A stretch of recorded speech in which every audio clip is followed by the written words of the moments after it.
Vous avez déjà ressenti ce petit pincement lorsque le téléphone sonne et que votre premier réflexe est de laisser tomber sur la messagerie? Ou quand quelqu'un frappe à votre porte et que, au lieu d'ouvrir, vous restez figé, espérant qu'il s'en aille? Si oui, rassurez-vous, vous n'êtes pas en train de devenir un ermite grincheux, et ce n'est certainement pas de la paresse sociale.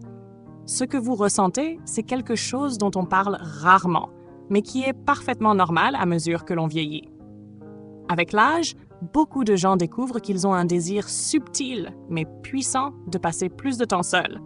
Et croyez-moi, ce n'est ni triste ni inquiétant. C'est un signe que vous évoluez, que vous gagnez en sagesse et en clarté intérieure. Lorsque vous étiez plus jeune, les interactions sociales étaient partout, au travail, à l'école, dans les transports, au supermarché, chez vos enfants. Vous étiez habitué à ce flux constant de rencontres, parfois stimulantes, parfois épuisantes. Mais avec le temps, quelque chose change. Ce n'est pas que vous n'aimez plus les gens. Ce n'est pas que vous devenez insociable. Vous avez simplement appris que toutes les interactions ne se valent pas et que votre énergie est précieuse. Vous choisissez maintenant la qualité plutôt que la quantité, et c'est une évolution naturelle, saine et profondément libératrice. L'une des raisons principales pour lesquelles vous commencez à éviter les gens plus souvent, c'est que votre tolérance aux absurdités chute drastiquement. Quand vous étiez plus jeune, vous supportiez beaucoup les commérages inutiles, les conversations vides de sens, les amis qui vous fatiguent, les membres de la famille qui dramatisent pour tout. Vous faisiez semblant de rire aux blagues qui n'étaient pas drôles. Vous vous contentiez d'écouter des opinions qui ne vous apportaient rien, simplement pour éviter le conflit ou rester poli. Mais avec l'âge, cette patience s'évapore. Vous avez passé des décennies à gérer le bruit émotionnel autour de vous et votre voix intérieure finit par dire « plus jamais ». Cela ne veut pas dire que vous êtes devenu cruel ou froid. Au contraire, c'est un acte de préservation de soi. Vous apprenez à reconnaître ce qui vous épuise et à vous en protéger. Vous arrêtez de participer à des conversations qui ne vous nourrissent pas, à fréquenter des personnes qui vous drainent. Vous vous autorisez à dire non, à vous retirer, à mettre des limites. Et cette liberté, cette capacité à choisir où et avec qui vous investissez votre énergie, est un luxe que beaucoup ne comprennent pas à avoir atteint votre âge. La deuxième raison, et elle est tout aussi puissante, c'est que vos priorités changent avec le temps. À 20 ou 30 ans, on cherche souvent à plaire, à être apprécié, à remplir un agenda chargé d'activités sociales. Mais à 60, 70 ans et au-delà, la dynamique change complètement. Vous vous posez des questions différentes. Qui me fait vraiment du bien? Qui m'épuise? Où est-ce que je veux investir mon temps et mon énergie? Vous ne poursuivez plus la popularité ni l'approbation des autres. Vous recherchez la paix, des conversations significatives, des moments qui comptent vraiment. Par exemple, vous pouvez préférer un après-midi tranquille à lire un livre ou à boire un café en silence avec un ami proche plutôt que d'assister à une réunion familiale bruyante ou à une fête où les discussions sont superficielles et épuisantes. Ce n'est pas de la solitude imposée, ni un retrait forcé. C'est un choix conscient pour votre bien-être et votre équilibre émotionnel. Vous avez appris à savourer la profondeur plutôt que la surface. Et cette clarté apporte une liberté intérieure incroyable. À présent, continuons à explorer pourquoi. À mesure que vous prenez de l'âge, vous pouvez ressentir ce besoin de solitude plus souvent. Après avoir parlé de votre tolérance aux absurdités et du changement de vos priorités, il est temps de plonger dans des raisons encore plus profondes, émotionnelles et psychologiques. La troisième raison tient au chagrin et aux pertes que nous accumulons au fil des années. Avec l'âge, nous perdons des proches, des amis, parfois même des compagnons de vie. Chaque perte, aussi petite ou grande soit-elle, laisse un vide dans notre univers social. Et souvent, nous ne cherchons pas à reconstruire immédiatement ce monde. Ce n'est pas de la dépression, c'est pas un désintérêt pour la vie, c'est simplement la reconnaissance que notre temps est limité et précieux. Vous commencez à comprendre profondément que toutes les interactions ne valent pas le prix émotionnel qu'elles exigent. Imaginez ce que cela signifie. Vous avez passé des années à investir dans des relations, à soutenir, à écouter, à partager des moments de joie et de peine. Chaque perte réduit un peu ce cercle. Et avec cette conscience vient la sagesse de choisir avec soin. Plutôt que de remplir votre emploi du temps de rencontres superficielles, vous préférez consacrer votre énergie aux interactions qui comptent réellement. Vous apprenez à savourer la présence de ceux qui vous comprennent vraiment et à accepter le silence avec sérénité lorsqu'il n'y a personne autour. La quatrième raison est ce que l'on peut appeler la fatigue sociale. Mais ce n'est pas une fatigue passagère qui disparaît après une sieste. C'est une usure profonde, accumulée après des décennies à gérer des personnalités, à naviguer dans des dynamiques familiales ou professionnelles, à médiatiser des conflits ou simplement à être présent pour les autres. Quand vous étiez plus jeune, vous rebondissiez rapidement après une rencontre épuisante. Aujourd'hui, une après-midi passée à écouter quelqu'un parler sans arrêt peut vous vider complètement. Une réunion de famille avec plusieurs conversations simultanées peut vous donner l'impression d'avoir couru un marathon mental. C'est pour cela que vous commencez à dire non, nus plus souvent. Et c'est sain. Ce choix de protéger votre paix intérieure n'est pas égoïste. C'est un acte de respect pour vous-même. Vous apprenez à écouter votre corps et votre esprit. Vous réalisez que vous avez le droit de choisir vos engagements, que votre temps et votre énergie sont précieux et que vous n'êtes plus obligé d'assumer tous les rôles ou de plaire à tout le monde. La cinquième raison est peut-être la plus puissante de toutes, la connaissance de soi et la conscience de ses limites.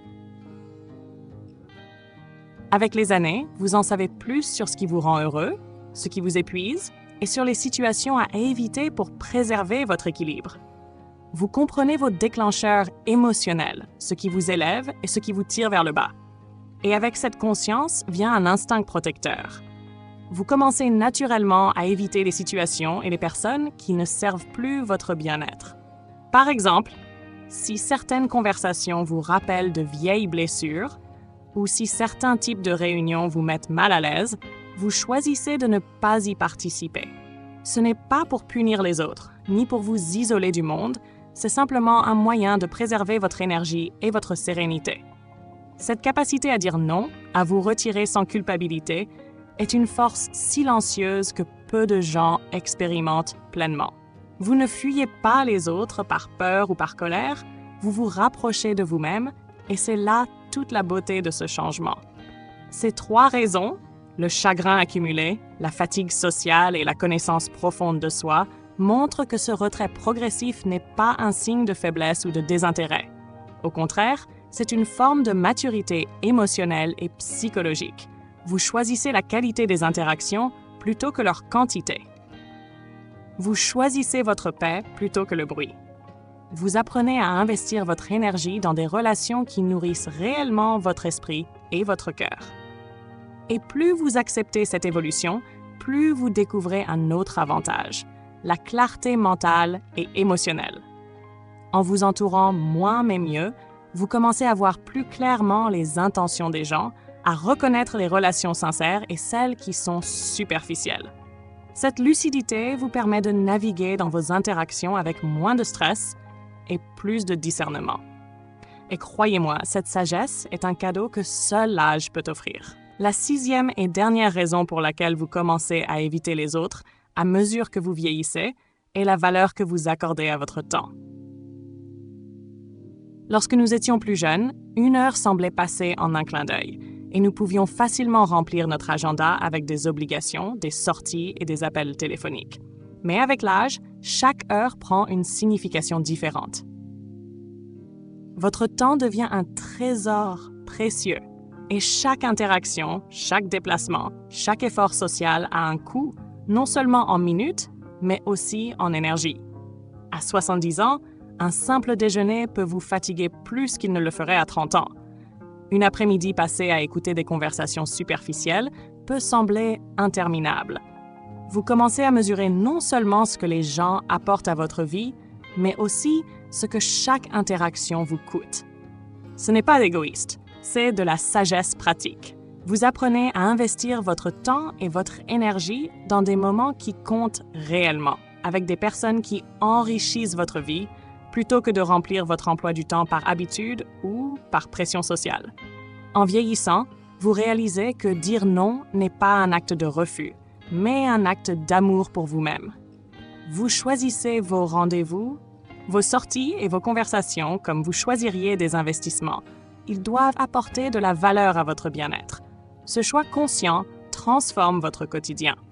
Vous ne vous sentez plus obligé de vous disperser ni de courir après l'approbation des autres. Chaque moment de solitude devient un espace sacré pour réfléchir, pour vous ressourcer, pour apprécier ce qui est vraiment important.